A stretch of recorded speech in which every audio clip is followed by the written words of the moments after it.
No princípio, Deus. Antes de tudo existir, antes do tempo começar, havia apenas Ele, o Criador, eterno e perfeito. Então, com sua voz poderosa, Deus disse: haja luz. E a luz brilhou, rasgando a escuridão. Deus criou os céus, a terra, o mar, as estrelas, os animais e, por fim, o ser humano, a obra-prima de sua criação. Deus formou o homem do pó da terra e soprou em suas narinas o fôlego da vida. Assim nasceu Adão. Depois, de uma de suas costelas, Deus fez Eva para ser sua companheira. Juntos, eles viviam no jardim do Éden, um paraíso perfeito. Lá não havia dor, nem medo, nem morte. Tudo era comunhão com o Criador, amor, pureza e harmonia. No meio do jardim, Deus colocou duas árvores especiais, a árvore da vida e a árvore do conhecimento do bem e do mal. E Deus deu uma ordem clara: de toda árvore do jardim comerás livremente, mas da árvore do conhecimento do bem e do mal não comerás, porque no dia em que dela comeres, certamente morrerás. Essa ordem não era uma limitação, mas uma prova de amor. Deus queria que o homem escolhesse obedecer, não por obrigação, mas por confiança. Mas em meio à beleza do Éden, a tentação se aproximou. Satanás, disfarçado de serpente, veio até Eva. Com voz sutil e enganosa perguntou: é verdade que Deus disse que vocês não podem comer de nenhuma árvore do jardim? Eva respondeu que apenas uma era proibida. Então a serpente mentiu: certamente não morrereis. Porque Deus sabe que no dia em que comerem, seus olhos se abrirão, e vocês serão como Deus, conhecendo o bem e o mal. A dúvida entrou no coração. O desejo de ser igual a Deus falou mais alto. Eva tomou do fruto, comeu, e também deu a Adão. E naquele momento, algo mudou para sempre. A inocência se perdeu. A comunhão foi quebrada. O homem que antes caminhava lado a lado com o Criador, agora se escondia dele. A vergonha entrou. O medo começou. A morte chegou. O pecado havia entrado no mundo. Deus chamou: Adão, onde estás? Mas o homem se escondeu. O coração humano havia se separado da fonte da vida, e o preço do pecado era a morte. Mesmo assim, Deus, cheio de amor, não desistiu. Ele fez roupas de peles para cobrir a vergonha deles, o primeiro sacrifício da história, o sangue de um inocente derramado para cobrir a culpa do pecador. E ali, em meio à queda, surge a primeira promessa do Evangelho: a descendência da mulher esmagará a cabeça da serpente. Gênesis 3:15. Essa foi a promessa de um Salvador que viria para restaurar o que foi perdido. Mesmo após o Éden, o plano de Deus continuou. O homem foi expulso do jardim, mas não foi abandonado. A semente da redenção já havia sido plantada. A história da Bíblia, a história da humanidade, é a jornada de Deus chamando o homem de volta para o lar. Tudo começa aqui, no Gênesis, com a criação, a queda e uma promessa que atravessaria séculos, até se cumprir em Jesus Cristo. O pecado trouxe a separação, mas o amor de Deus começou o plano para restaurar tudo. Essa é a origem da salvação, o começo de uma história que vai do Éden à eternidade. E foi através de uma família escolhida que Deus começou a revelar o seu plano de redenção, a história de Abraão. Essa sequência continua a linha do plano de salvação, mostrando como Deus começa a revelar sua promessa através de Abraão e sua descendência. Depois da queda, a humanidade se espalhou pela terra, mas o coração do homem continuava longe de Deus. A maldade cresceu, e Deus enviou o dilúvio nos dias de Noé para limpar a terra. Mesmo assim, o pecado persistia, mas Deus nunca desistiu. Em meio a uma geração corrompida, Ele escolheu um homem para começar um novo povo, uma nova história, um novo plano de salvação. O nome dele era Abrão, um homem simples, vivendo em Ur dos Caldeus. Um dia, Deus lhe disse: sai da tua terra, da tua parentela e da casa de teu pai, e vai para a terra que eu te mostrarei. Farei de ti uma grande nação, e em ti serão benditas todas as famílias da terra. Gênesis 12, 1-3. Sem saber para onde ia, Abrão creu. Deixou tudo para trás e seguiu a voz de Deus. E foi por meio da fé de Abraão que começou a se desenhar o plano de redenção. Deus mudou o nome de Abrão para Abraão e de sua esposa Sarai para Sara. Mesmo sendo idosos e sem filhos, Deus prometeu um milagre, um filho através do qual viria uma descendência incontável. O tempo passou. E quando tudo parecia impossível, o riso da promessa nasceu. Isaque, o filho da aliança. Anos depois, Deus pediu algo que testaria a fé de Abraão até o limite. Toma o teu filho, o teu único filho, a quem amas, e oferece-o em sacrifício. Abraão obedeceu. Subiu o monte Moriá com Isaque, com o coração rasgado, mas crendo que Deus proveria. E no último instante, um anjo bradou do céu: não estendas a tua mão sobre o menino. Deus proveu um cordeiro preso nos arbustos, um sacrifício substituto, apontando para o que viria séculos depois, quando Cristo seria o Cordeiro de Deus que tira o pecado do mundo. Isaque cresceu, casou-se com Rebeca, e teve 2 filhos, Esaú e Jacó. Deus escolheu Jacó, o mais novo, para continuar a promessa. Jacó teve uma experiência que mudou sua vida. Uma noite, lutou com um anjo e recebeu um novo nome, Israel. Dele nasceram 12 filhos, que se tornaram as 12 tribos de Israel. Entre esses filhos estava José, o sonhador. Seus irmãos o invejaram e o venderam como escravo para o Egito. Mas Deus estava com ele. Mesmo na prisão, José manteve sua fé. No tempo certo, Deus o exaltou. De escravo, ele se tornou governador do Egito, salvando não só uma nação, mas também sua própria família da fome. Quando José reencontrou seus irmãos, ele não guardou rancor. Com lágrimas nos olhos, disse: vocês intentaram o mal contra mim, mas Deus o tornou em bem, para salvar muitas vidas. Gênesis 50:20. Essas palavras revelam o coração do plano divino. Deus transforma o mal em instrumento de redenção. Deus havia prometido a Abraão uma descendência e uma terra.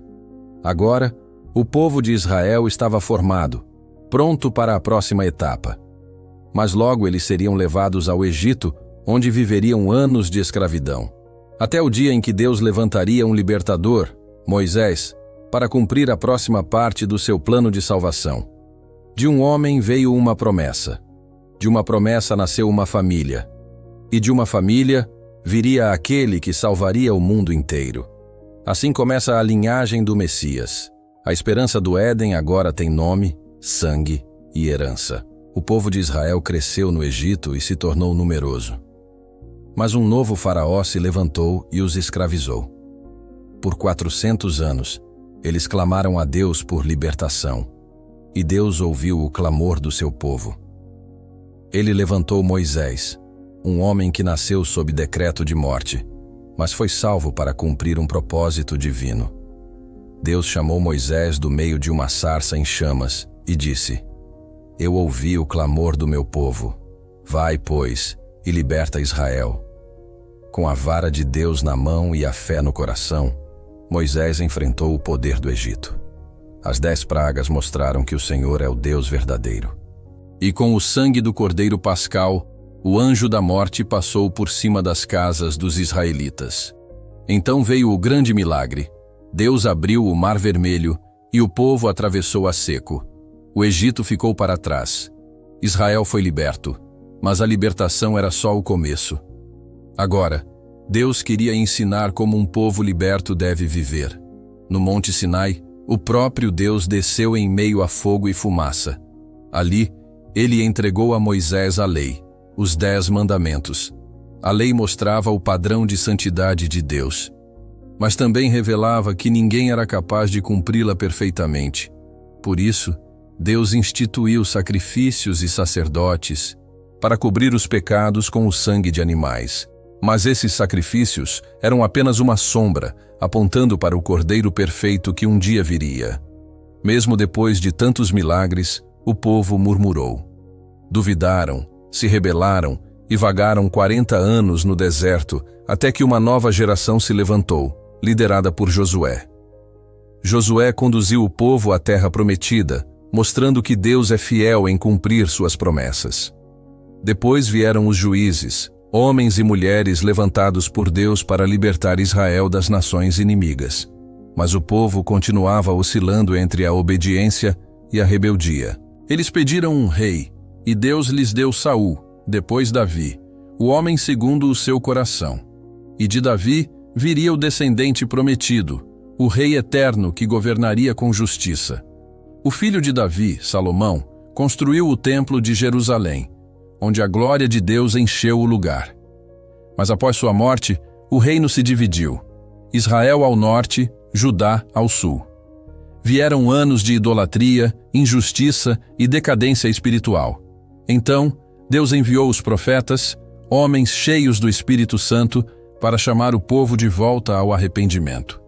Isaías anunciou: o povo que andava em trevas viu uma grande luz. Um menino nos nasceu, um filho se nos deu. Jeremias falou de uma nova aliança, escrita não em tábuas de pedra, mas no coração. E Miqueias profetizou: de Belém sairá aquele que reinará sobre Israel. Mesmo assim, o povo rejeitou os profetas. Jerusalém foi destruída, e o povo foi levado cativo para a Babilônia.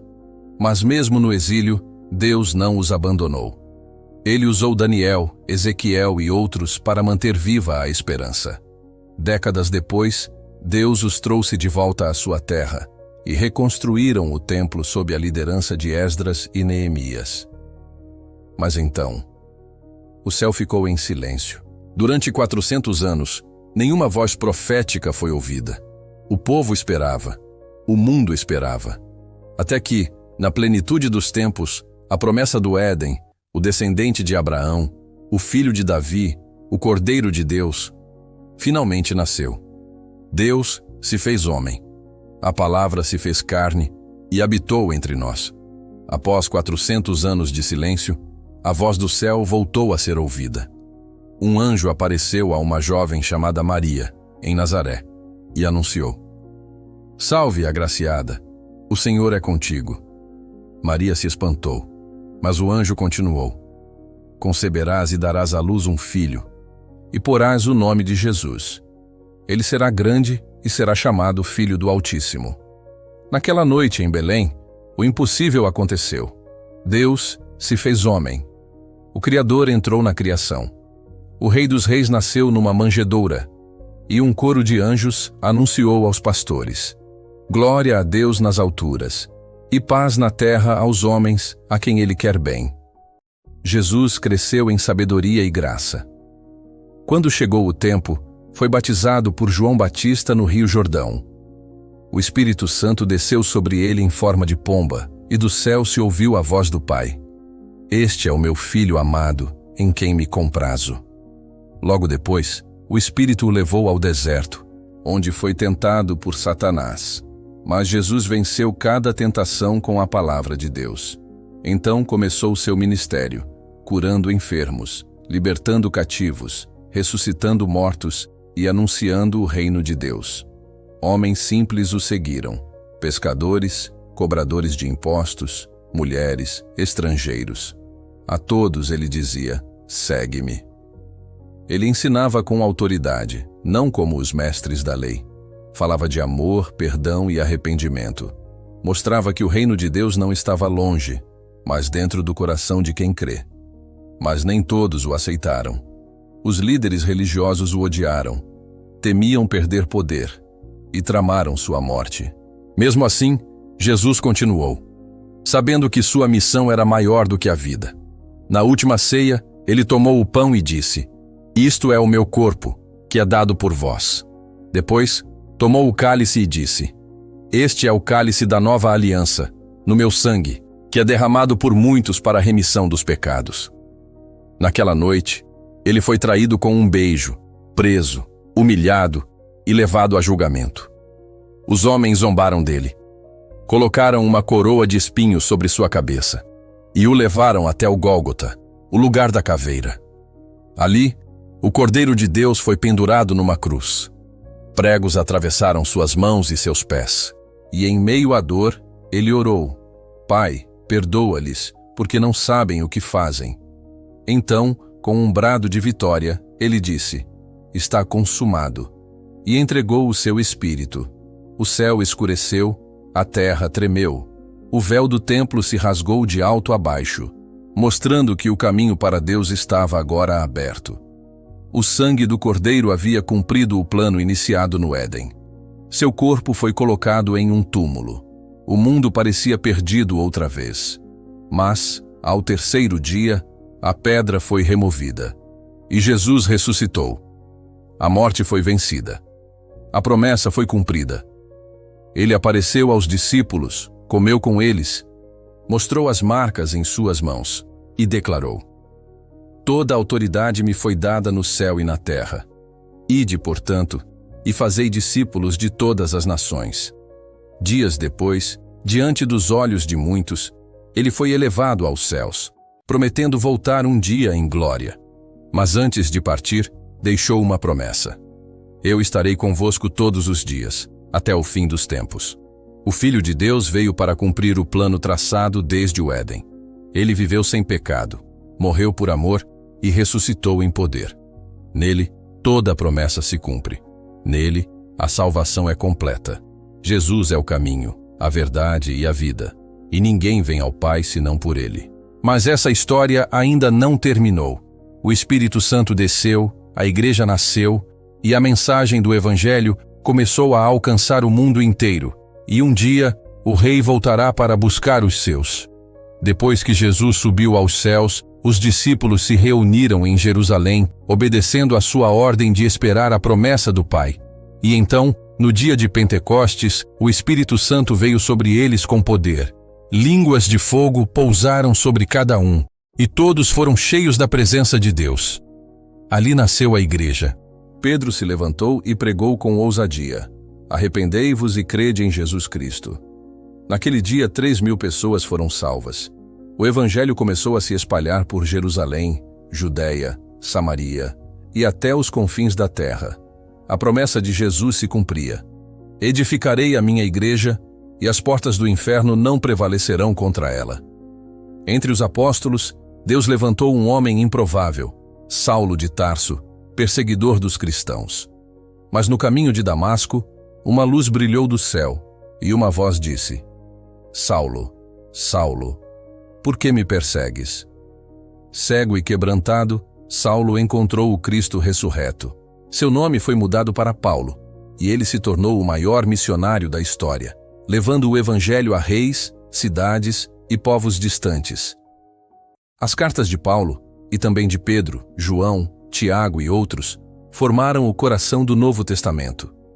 Nelas, o Espírito Santo revelou o significado profundo da cruz. Pela graça sois salvos, mediante a fé. E isso não vem de vós, é dom de Deus.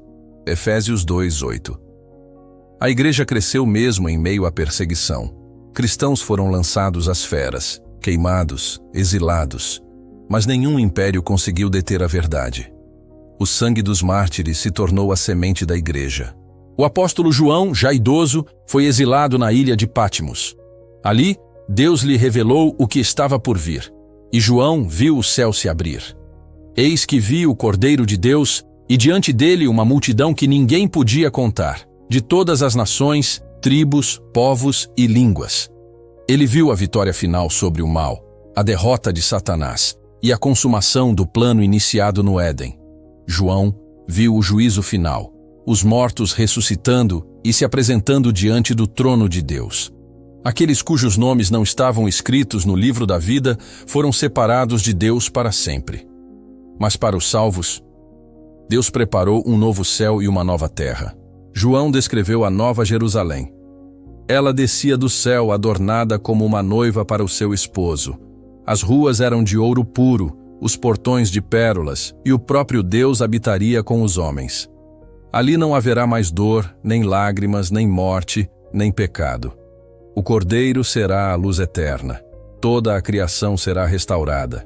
O paraíso perdido no Gênesis será restaurado no Apocalipse. O plano de salvação estará completo. O homem, redimido pelo sangue de Cristo, voltará a andar com Deus, face a face. Desde o Éden até a eternidade, A Bíblia conta uma só história, a história de um Deus que ama, que busca e que salva. Tudo aponta para Jesus, o Alfa e o Ômega, o princípio e o fim, o leão da tribo de Judá, o cordeiro que venceu, e ele prometeu: eis que venho sem demora. Apocalipse 22:12. Essa é a história da Bíblia, a história do amor de Deus por nós. Do Gênesis ao Apocalipse, um único plano, uma única mensagem, um único nome: Jesus Cristo. Agora que você conhece o plano de salvação completo, compartilhe esta mensagem. Que o Espírito Santo te guie a viver essa história, até o dia em que veremos o Rei voltar em glória.